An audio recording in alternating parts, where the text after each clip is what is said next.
Bonjour chers internautes de la scène communale DAF+. Nous voilà aujourd'hui au dernier virage de notre compétition de génie en herbe de la commune de Dalifort. Aujourd'hui, on va assister à un match de finale qui va opposer deux grandes équipes. Il s'agit de l'école Enzi Keller de Dalifort contre l'école Fadilou Mbacké de Dalifort. Aujourd'hui, un match pour couvrir que dans ces deux écoles qui va prendre le trophée. Hier, c'était la finale de l'UASU. Dalifort, l'école Dalifort qui jouait contre l'école CFA. L'école Dalifort a battu l'école CFA 1-0. Maintenant, pour les matchs de troisième place, l'école Fadilou Mbacké a été battue 3-0 par l'école Bonheur. Suivez-nous sur la chaîne communale DAF+. À nous voir, à nous revoir tout de suite. À bientôt.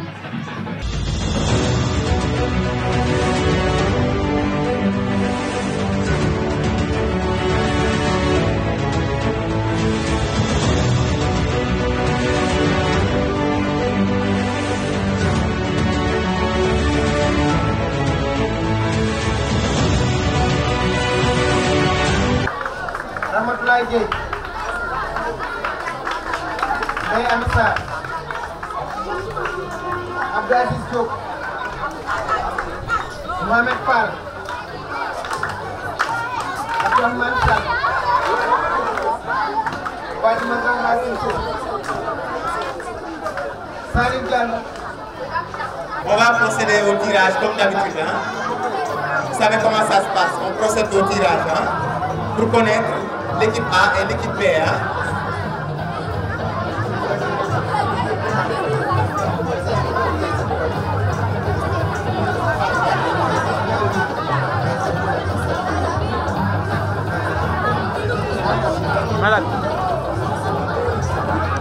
Chers élèves, une minute de silence pour Martine Leila Sadio, Madame Sadio, maîtresse à l'école élémentaire de Dalifort, qui vient de nous quitter. Donc, paix à son âme.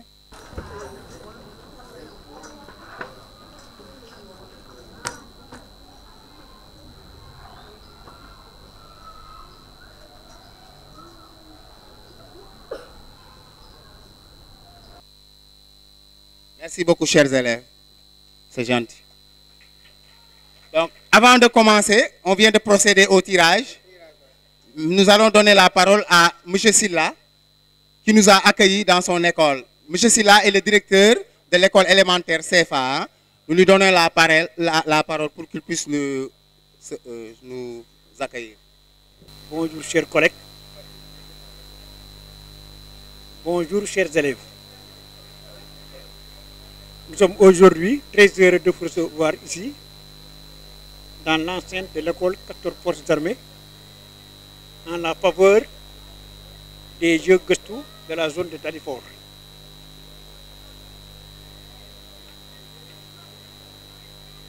Pour dire, chers élèves, nous sommes fiers de vous.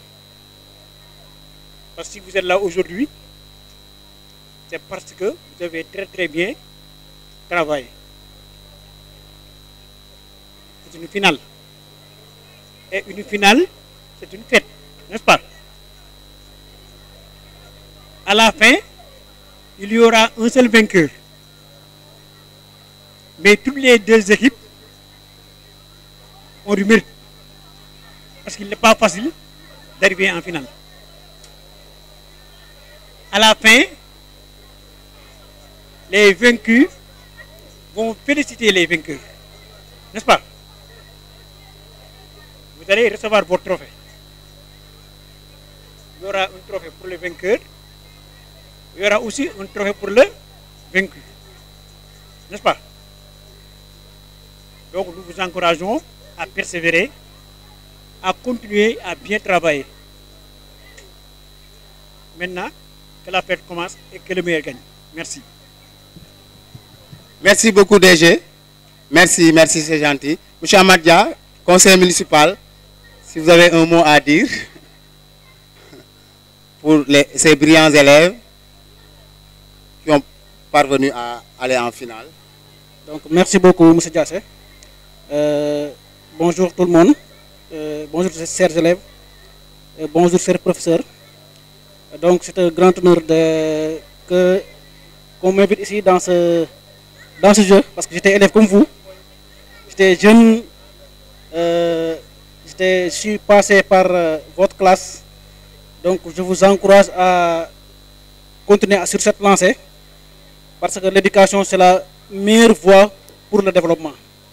Donc di leen ñaax ngeen gën a góorgóorlu ngeen jàng parce que tey soo waxee développement wax éducation ay xale ngeen vous êtes jeunes, apprenez, et ce genre de jeu là il faut y participer, parce que tey le leadership ça se cultive dès le bas âge. Donc cultivez votre leadership, participez à ce genre de jeu, soyez à l'école, soyez constant, ngeen préparez avenir, parce que l'avenir c'est vous. Ñun moom ñoo ngi dem di màgg, yéen a ngi seen buntu ndaw, l'avenir c'est vous. Le Sénégal va se bâtir avec vous, avec vos compétences. Donc ngeen góorgóorlu, que le meilleur gagne. Donc ku gagné xam ne moom la fi yàlla teg, ku ñu gagné aussi nga préparé wu déwén. Donc je vous remercie Diassé, merci beaucoup. Merci beaucoup monsieur Amath Dia. Je vous signale aussi le trophée de cette année a été offert par monsieur le maire Mamadou Diop Baye Mbengue, Mamadou Mbengue Baye di Baye Diop, hein. Madame le maire aussi, Marème Diouf, nous a offert des sachets d'eau, hein, ainsi que des cahiers, hein, c'est-à-dire des fournitures, hein, dédiées donc aux écoles. Hein. Merci beaucoup. Nous venons de procéder au tirage. Équipe A, c'est Fadilou Mbaké, et équipe B, c'est Hans Keller. Donc, monsieur Sarr, vous pouvez démarrer. Fadilou Mbaké. La liste des joueurs. Aïssatou Diallo, capitaine. Aliou Ba. Aliou Ba, Aliou Ba.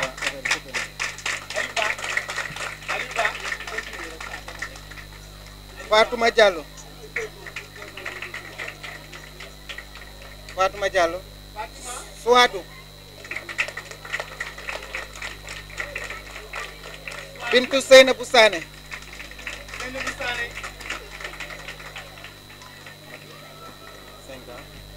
Ok, excellent.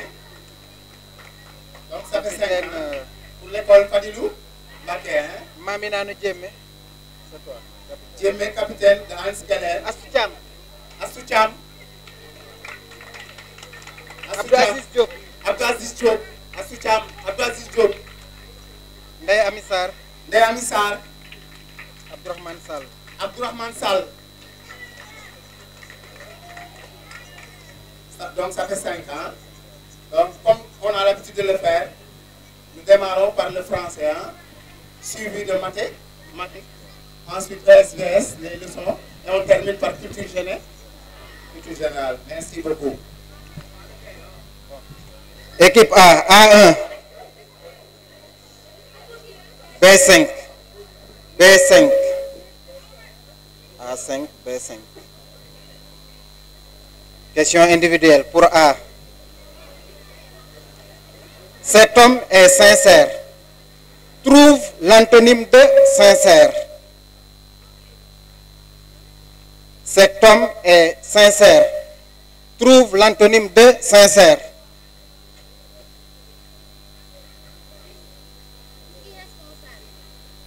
Irresponsable. Responsable.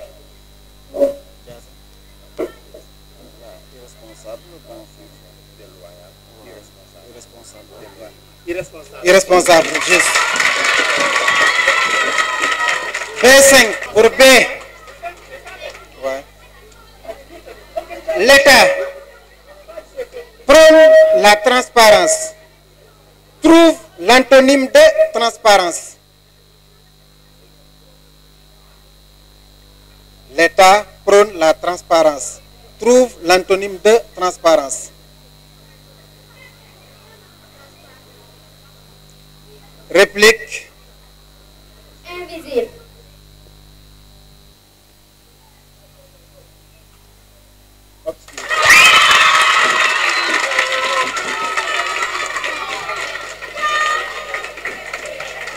Question collective pour A.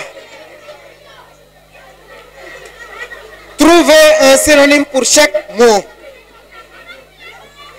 Un nourrisson, un domicile, un mur, une pierre, un animal. On vous demande de trouver un synonyme pour chaque mot. Un nourrisson, un domicile, un mur, une pierre, un animal. Mur, j'ai pas dit mur. Mur. M-U-R, mur. Nourrisson, domicile, mur, pierre, animal. Ouais, un synonyme pour chaque mot. Allez. Top, ça y est. Allez, la réponse. Nourrisson. Nourrisson, Mangeable. mangeable. Domicile. Domicile, Maison. maison, Mur. mur, Clôture. clôture, Pierre. pierre, Caillou. caillou, Animal. animal, Bête. bête. Réplique. Nourrisson. Nourrisson, personne. Domicile, maison, mur, barrage, pierre, caillou, animal, espèce.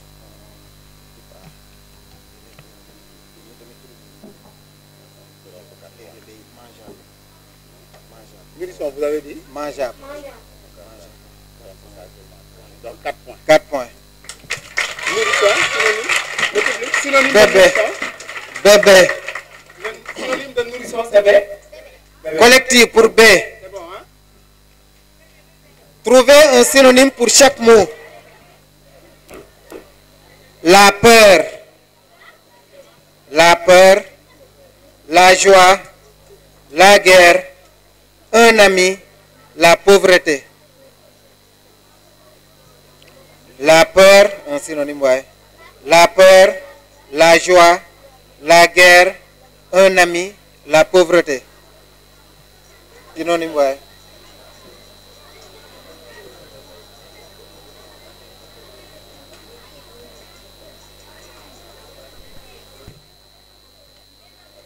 Allez, le reporter, la réponse. Peur. Hein? Incapable. Joie. Heureuse. Ami. Camarade. Guerre. Bataille. Pauvreté.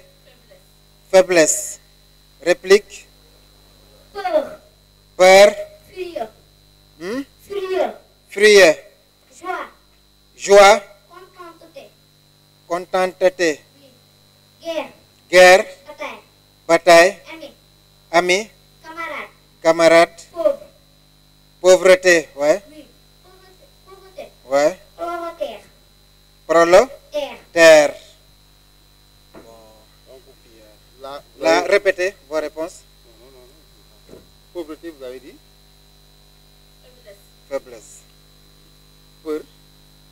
Incapable. Donc c'est là que vous avez gagné par frayeur. Hein? C'est pas fryer, mais c'est frayeur. Frayeur. Tu as dit fryer. Fryer, c'est en anglais. You speak English? No, no, no. C'est You la speak fryer. English?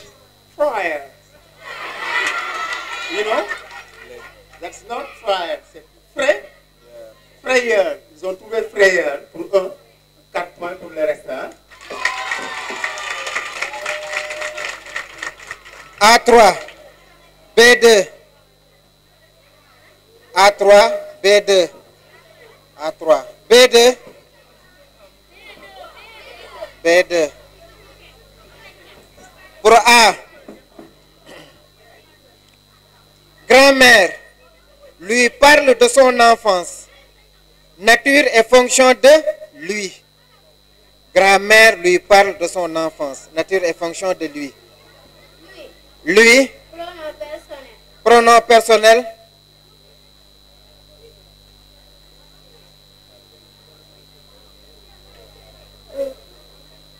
Complément d'attribution. Complément d'attribution. Réplique. Lui. Pronom personnel. C-O-I de parler. Réplique. Réplique, la réplique. Réplique. Analysez le mot le mien dans la phrase. Le mien dans la phrase. Je ne retrouve pas le mien. Je ne retrouve pas le mien.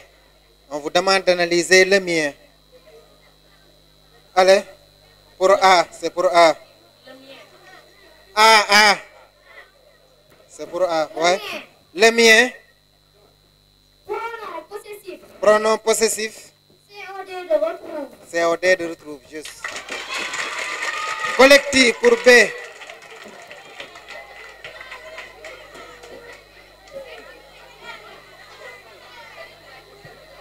Ouais, collectif. Pour B. L'animal, l'amical du moins, l'amical des étudiants que vous devez recevoir dans votre bureau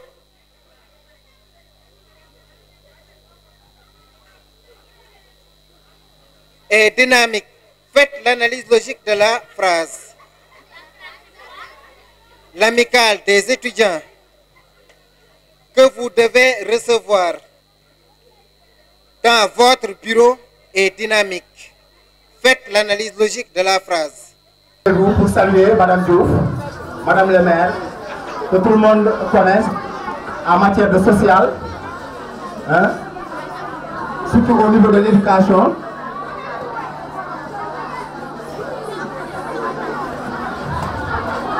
Elle nous a offert aussi des dons, hein, ne l'oubliez pas, des cahiers, pour distribuer ça aux vainqueurs et vaincus. Hein. Donc, Marine Diouf, Madame le maire, adjointe.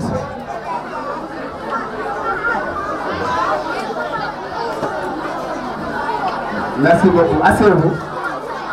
Merci beaucoup. C'est gentil les élèves. L'amicale des étudiants est dynamique. Proposition principale que vous devez recevoir. Proposition subordonnée relative introduite par le pronom relatif complément de son antécédent étudiant. Juste. A4. Donne l'orthographe du mot indiqué. Ils sont adhérents de l'association. Donne l'orthographe du mot indiqué. Ils sont adhérents de l'association. Adhérents. Ouais, adhérents. Épelle adhérent. Adhérent s'écrit E. N. D. Accent aigu. R-A-N-T. Réplique. Adhérent s'écrit A. D. H. Accent aigu. R. E-N-T-S. Pour A. Malin prend la corbeille. Mais l'expression au passé antérieur. Malin prend la corbeille. On vous demande de mettre l'expression au passé intérieur. Malin eut pris. Malin eut pris, juste. B1. B3 du moins, B3. Aminata rend le livre à la bibliothèque. Aminata rend le livre à la bibliothèque. Mais l'expression au futur antérieur.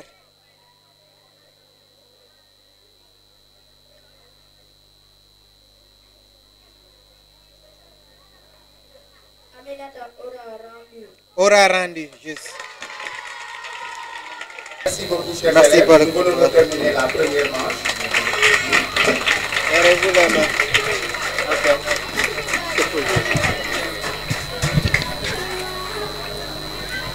Pour A, de midi à minuit, de midi à minuit, combien d'heures se sont écoulées?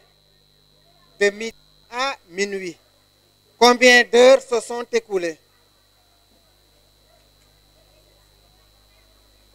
de midi à minuit.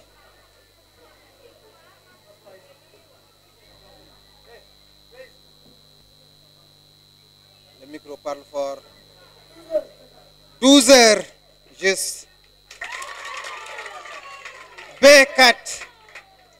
Combien de bouteilles de 0,25 litres peut-on remplir avec 15 litres de jus de fruits? Combien de bouteilles de 0,25 litres peut-on remplir avec 15 litres de jus de fruits?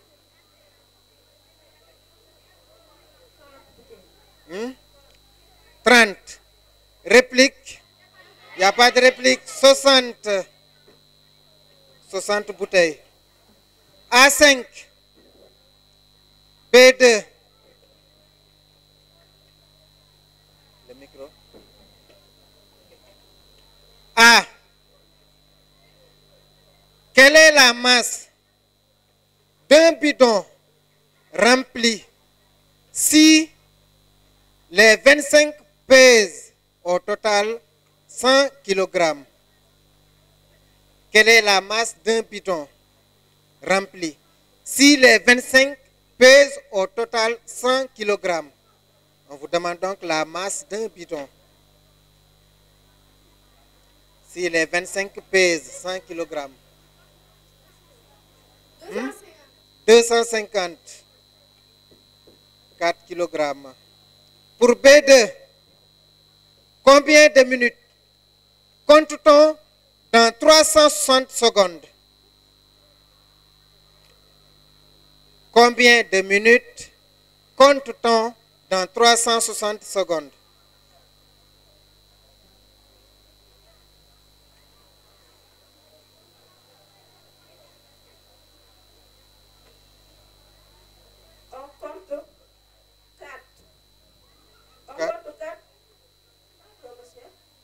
Combien de minutes compte-t-on dans 360 secondes?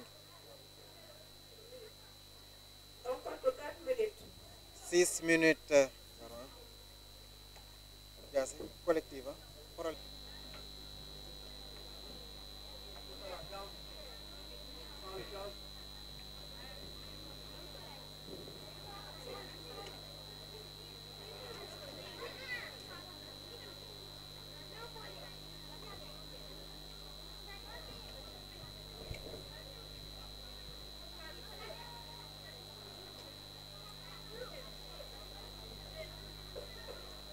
Un commerçant paie les 2/5 de sa dette et il lui reste encore 600 000 francs à rembourser. Quel est le montant total de sa dette?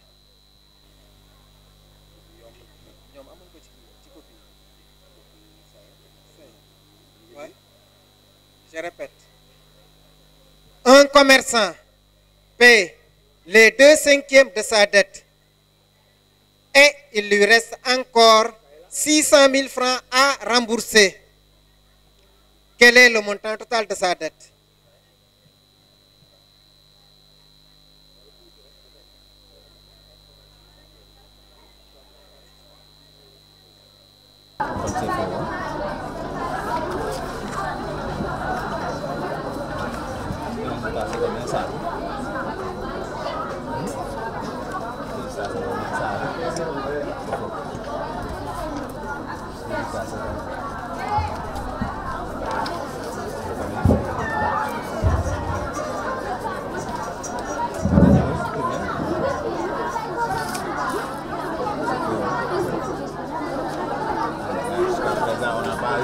Il fallait chercher.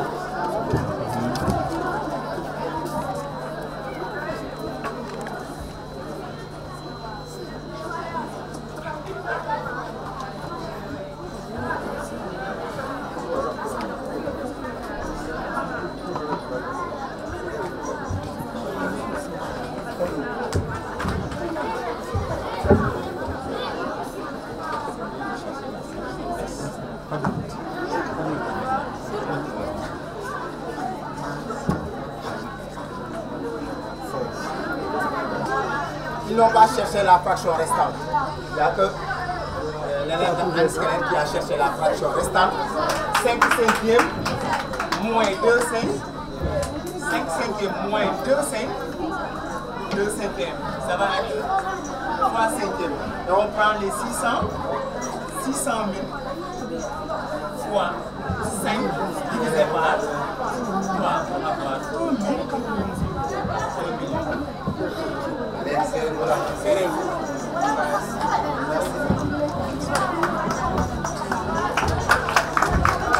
C'était dans l'ordre chronologique les événements suivants.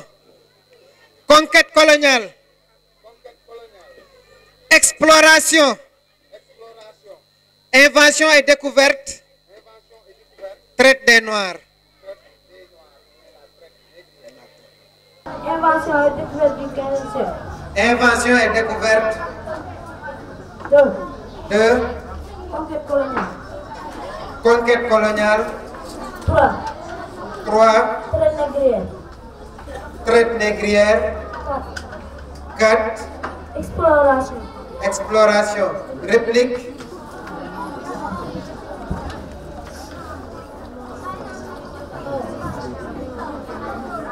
Ouais. Nous avons invention et découverte du 15e siècle. Invention et découverte. 2. 2. La conquête coloniale. Conquête coloniale. 3.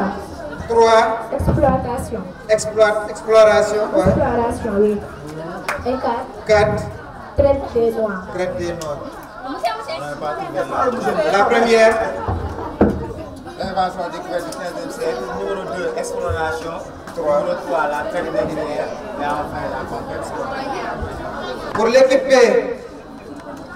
les habitants, collective, les habitants de quelle localité du Sénégal étaient considérés comme des citoyens français pendant la période coloniale? Les habitants de quelle localité du Sénégal étaient considérés comme des citoyens français pendant la période coloniale? Nous avons les habitants de la Corée. Les habitants de Gorée. De Gorée.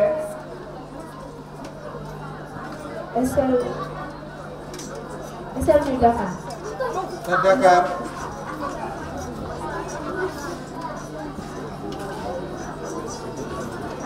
Réplique. Ouais. Nous avons les habitants du Dakar. De Dakar, ouais. Rufisque. Gorée. Et Saint-Louis.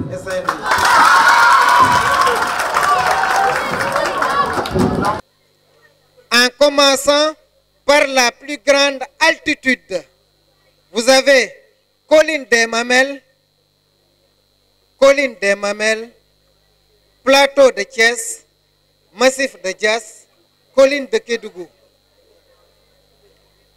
Colline des Mamelles, plateau de Thiès, massif de Diass, colline de Kédougou. On vous demande de les classer en commençant par la plus grande. Colline des Mamelles. Colline des Mamelles. Altitude 581 mètres. 581 mètres. 81 mètres. Ouais. Plateau de Thiès. Plateau de Thiès. Numéro 2. Numéro 2. 128 mètres. 128 mètres. 28. Ouais. Colline des Mamelles. Colline des Kédougou. Colline de Kédougou. 105 mètres. Ouais. Massif de Diass 90 mètres. Massif de Diass 90 mètres. Réplique.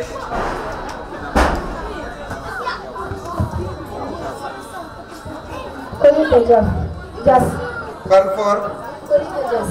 Colline de Diass. Massif de Diass. Oui, massif de Diass. Ouais. Numéro 1. Ouais. Colline de Kédougou. Kédougou. Numéro 2. 2. Plateau de Thiès. Plateau de Thiès. Numéro 3. Numéro 3. Colline de Mamelles. Numéro 4. Numéro 4.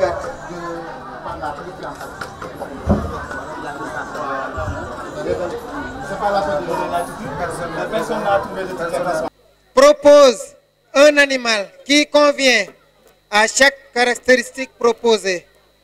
Corps couvert d'écailles. Corps couvert d'écailles. Corps couvert de poils. Corps à carapace. Animal à peau nue. Corps couvert d'écailles. Corps couvert de poils. Corps à carapace. Animal à peau nue. On vous demande de proposer un animal qui convient à chaque caractéristique.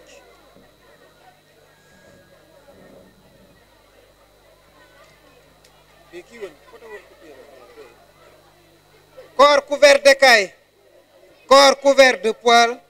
Corps à carapace. Animal à peau nue.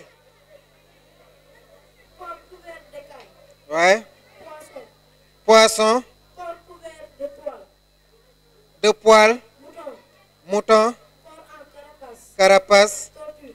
Tortue. Peau nue. Peau nue. Grenouille. Grenouille. Juste. Collectif pour B. Quels sont les organes épurateurs du sang? Quels sont les organes épurateurs du sang?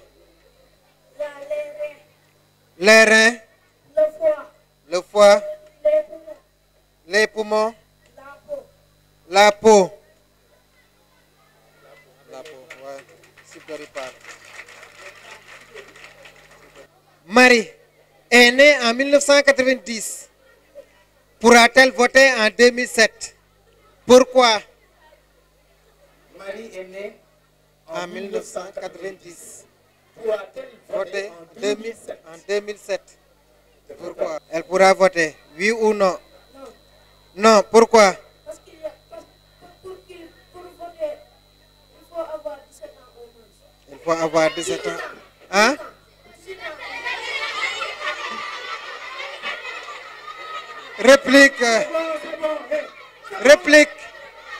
Parce que pour voter, Oui ou non? non.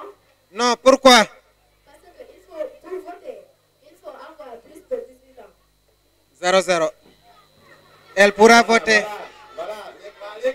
Elle pourra voter. Elle aura 18 ans. Mettez devant chaque type de pollution sa conséquence. Vous avez donc pollution sonore, pollution atmosphérique, pollution marine, pollution terrestre. Pollution sonore, Pollution sonore, trouble du sommeil, trouble du sommeil, pollution atmosphérique, atmosphérique, destruction de la couche d'azote, hein?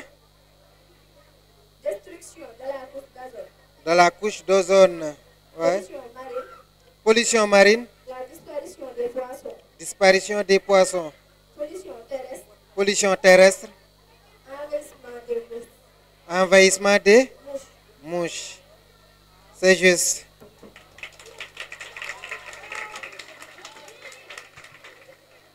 Allez, merci.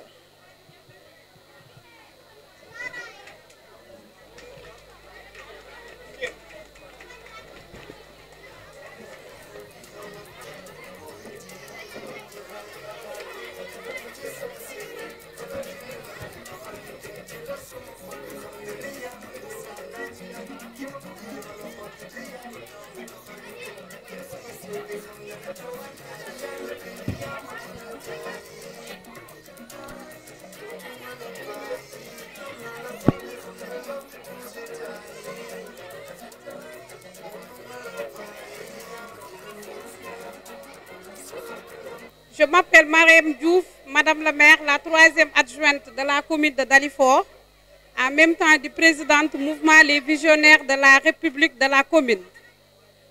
Aujourd'hui, comme on a l'habitude de le dire, chaque invitation mérite un rendez-vous.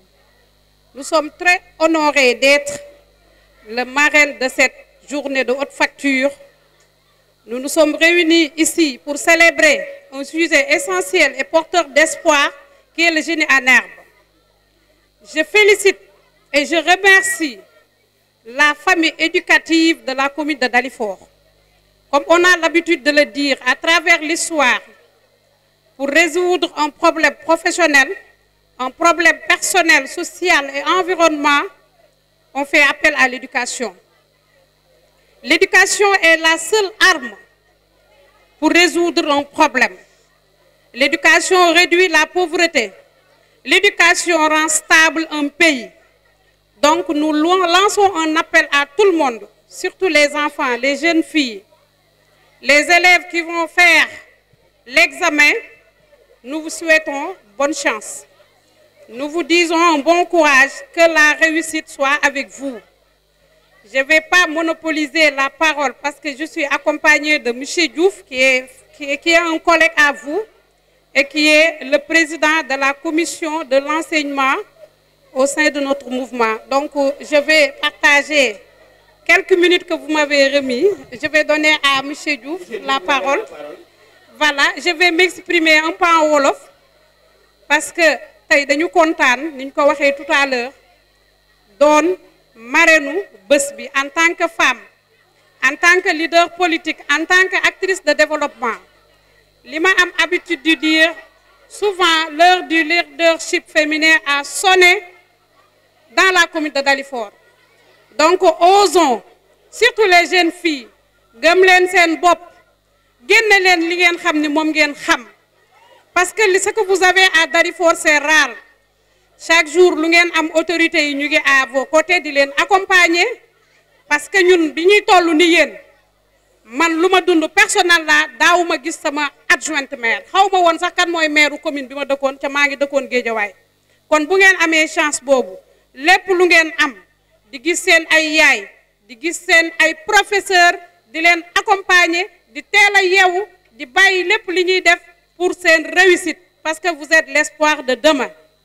Donc li nga xamante ni si examen bi jeudi prochain la li ñu gis fii doy nañu parce que yaakaar naa ne xam-xam bi seen professeurs yi am jox na leen ko parce que li fi xale yi génne macha allah amatuñ luñ ciy wax parce que am na ada benn citation buy wax ni tout ce qui se conçoit bien s'annonce clairement, les mots pour les dire arrivent aisément. Équipe yi nga xam ni ñoo fi taxaw macha allah li ñu wax dal na xel mais dañ leen di wax nee nañ fas buy daw da ngay làbbali bu ngeen demee gën leen a góorgóorlu bàyyi leen fo bi une semaine moo ci des ngeen concentré wu parce que yéen la ñu yaakaar tey bu ñu sañoon département bi yépp commune Dalifort mooy nekk ca kaw mooy jël premier ci examen yi donc ma bàyyi parole bi di leen wax que la réussite soit avec vous chance bi aussi ñu ngi leen koy ñaanal je vous remercie. Monsieur Diouf, si famille de la c'est un enseignant, vous dites Seydina Mohamed, c'est la famille. Donc nous sommes ici 4. Bon, assalamu alaikum. Bonjour, chers collègues, chers élèves. Je tiens vraiment à vous féliciter, surtout les encadreurs de cet événement. À mon avis, je pense que on doit vraiment vous féliciter, vous encourager. Parce que ce n'est pas facile de canaliser ces enfants depuis le début jusqu'à la fin aujourd'hui. Donc, on tient vraiment à vous féliciter et à vous encourager. Chers élèves, je pense que la fête, c'est pour vous. Et qu'il n'y a pas de vainqueur ni de vaincu. Surtout ça, parce que c'est Dalifort qui gagne. Dalifort, moi, gagne qui lit. Parce que si vous voyez vos enseignants là, vos encadreurs là, vous voyez que nous avons cette biir. Kon amul lenn lo xamanteni ni réro nañ ko. Yeen tamit vraiment comportement bu war ngeen ko xol ci ñoom. Ku ñu gagné ci li nga ñibi tranquillement féliciter sa morom. Ku gagné itam na xamné lolu Yalla moko dogal. Donc ñu ngi leen di sant leen gërëm bu baaxa baax. Ce que je tiens également à vous dire, chers collègues, moi, Marraine Bitey, je pense que ce n'est pas la première fois que je ligue l'éducation. Parrainant, elle est prête à vous accompagner ci lepp lo xamanteni yene ngi ci di ci yëngu au niveau de la commune. N'hésitez surtout pas. Lepp lu ngeen wara def ci éducation surtout ci domaine bi, n'hésitez pas. Jassé, je parle en connaissance de cause. Yo xam nga limay wax ni bu baax. Très bien. Donc ngeen gorgolu ñun ñëpp ñu jappalé ko momit tamit lepp lo xamanteni ni mu ngi koy def pour éducation na japp ne bopam la koy defal parce que ay domam ñu ngi ci biir éducation ay collègues am ñu ngi fi également ay nitam ñu ngi ci donc ñu ngi leen di sant leen gërëm pour ne pas monopoliser la parole je pense que loolu laa amul lu ma ci doon wax di sant ñëpp di gërëm ñëpp le doyen Cherge est là c'est sama waaw sama voilà mu ngoog sama jàpp naa ne seen école laa amee formation bi tax tey ma doon li ma doon tey donc ñu ngi leen di sant leen gërëm bu baax a baax Cherge samay félicitation maa ngi koy monsieur Coly parce que moom moo ma jël formé ma ba tey lépp lu ma xam ci jàngale moom moo tax ma xam loolu de passage maa ngi koy sant di ko gërëm ci loolu bu baax a baax salaamaaleykum wa rahmatullah ñu ngi leen di jaajëfal. merci beaucoup d'être présent merci beaucoup madame le maire marraine de cette édition 2020-2025. donc on termine en beauté avec culture générale. Où est l'animateur? Monsieur Sarr, s'il vous plaît. Quelle autorité est élue à la suite des élections municipales? Quelle autorité est élue à la suite des élections municipales?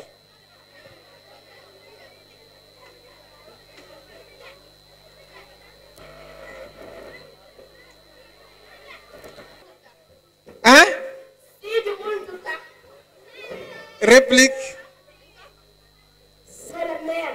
Le maire. Collectif pour B. Quel est le plus haut mont du monde? O. Ou bien donc la plus haute montagne du monde.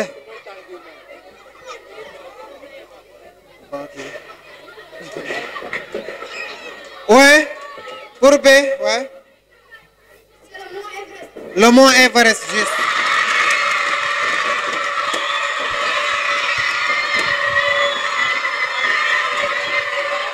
Mont Everest.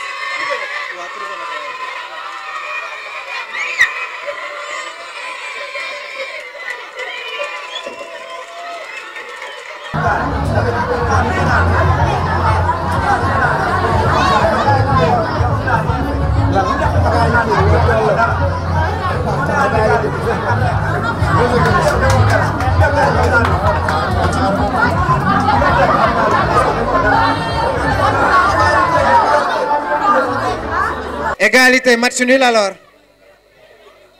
Pourquoi pas programmer une deuxième édition alors pour les départager? Voilà.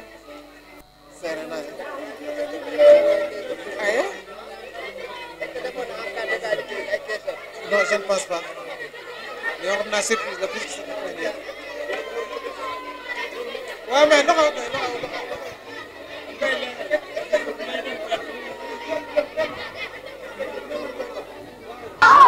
Culture générale, on est obligé.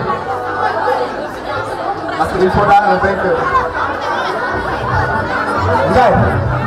Culture générale, hein?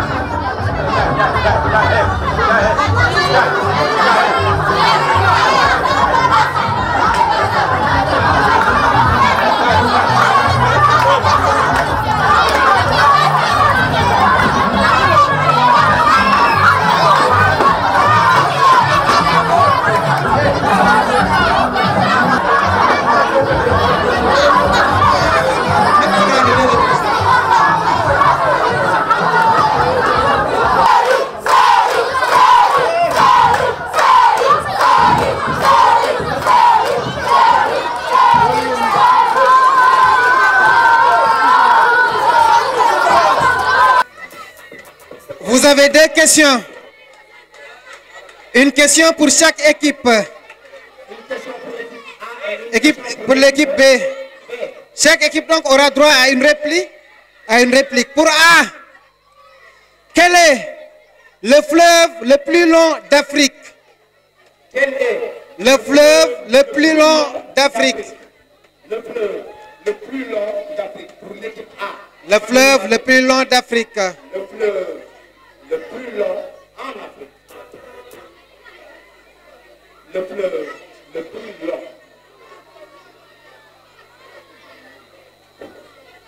Allez, A. Le fleuve Nil, juste. Pour B. Pour B, ouais. On écoute. C'est pas fini. C'est bon. C'est bon. C'est bon. Allez, pour l'équipe B. Pour l'équipe B. Quelle est la montagne la plus haute d'Afrique? La montagne la plus haute d'Afrique. La plus haute d'Afrique.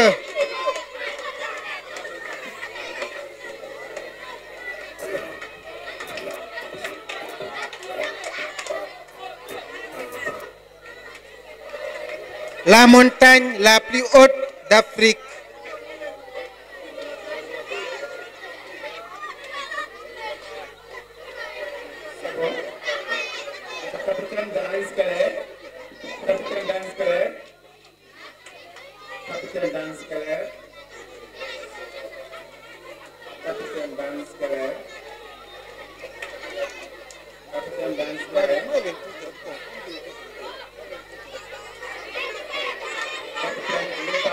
Allez.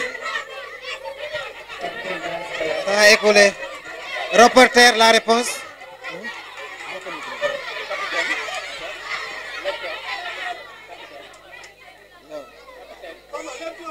Allez. Quelle est la montagne la plus haute d'Afrique? Réplique.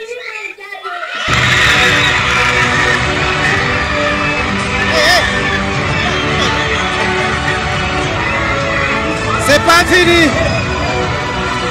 Reste encore d'autres questions.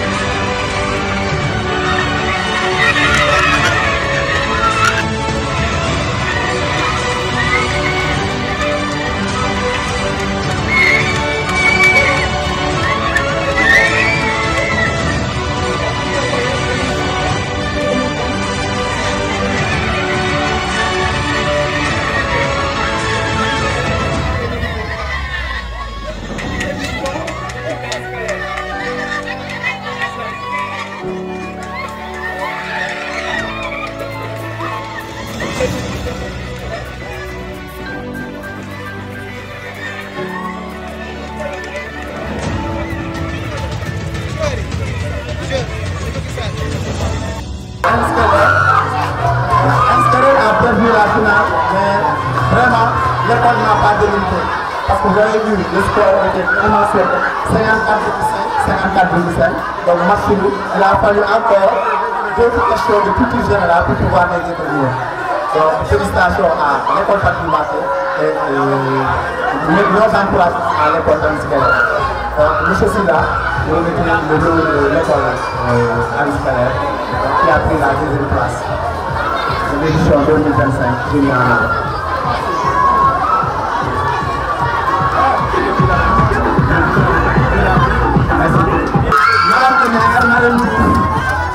contre le plan social, tant sur le plan éducation, sur le plan social, à chaque fois au développement de la commune des habitants.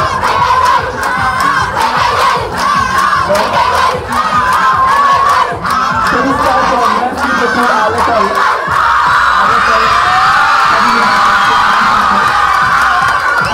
L'édition 2025. Et nous remercions aussi toutes les équipes qui ont participé. Nous remercions toutes les équipes de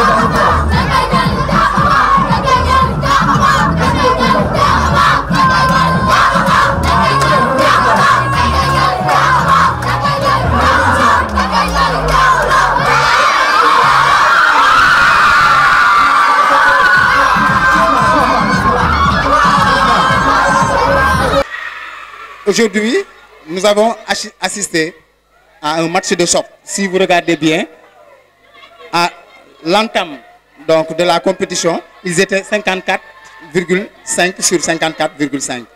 Donc ils ont fait match nul. Les deux écoles ont fait match nul.